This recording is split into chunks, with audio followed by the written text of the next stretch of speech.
За сайн байцгаана уу. За өнөөдрийн бичлэгэн дээр нэг машиныг онцлох гэсэн. За яагаад энэ машиныг онцлоод байна вэ гэхлээр за энэ машин дээр нэмэлт хэдэн тоног хийж хэд хэдийн сөрлүүлсэн юм бэлээ. Юу сөрлүүлсэн бэ гэхлээр за голын төлний хараа хэрцэг, урд хойдлоо хардаг хараа хэрцэг. Тэгээд хөгжим, ухрахын камер, USB оролт зэрэг зүйлсийг нэмж сөрлүүлж өгсөн юм бэлээ. Тэднийг сөрлүүлчихлээр бас унаад явах гэсэн айгүй амар байт юм лээ. За тэгээд яг юу сөрлүүлсэн ороод харцгаая.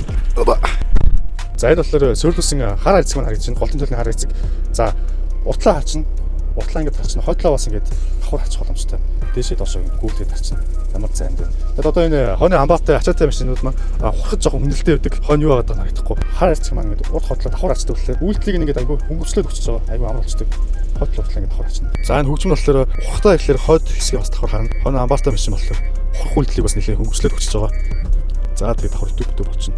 Энэ болохоор нөгөө нэг сөрлүүлсэн USB маань. Энэ машинд USB байдаггүй шүү дээ. Тэгэхээр ийм сөрлүүлж болох цуцаас ихлээр амар болоод өгч байгаа.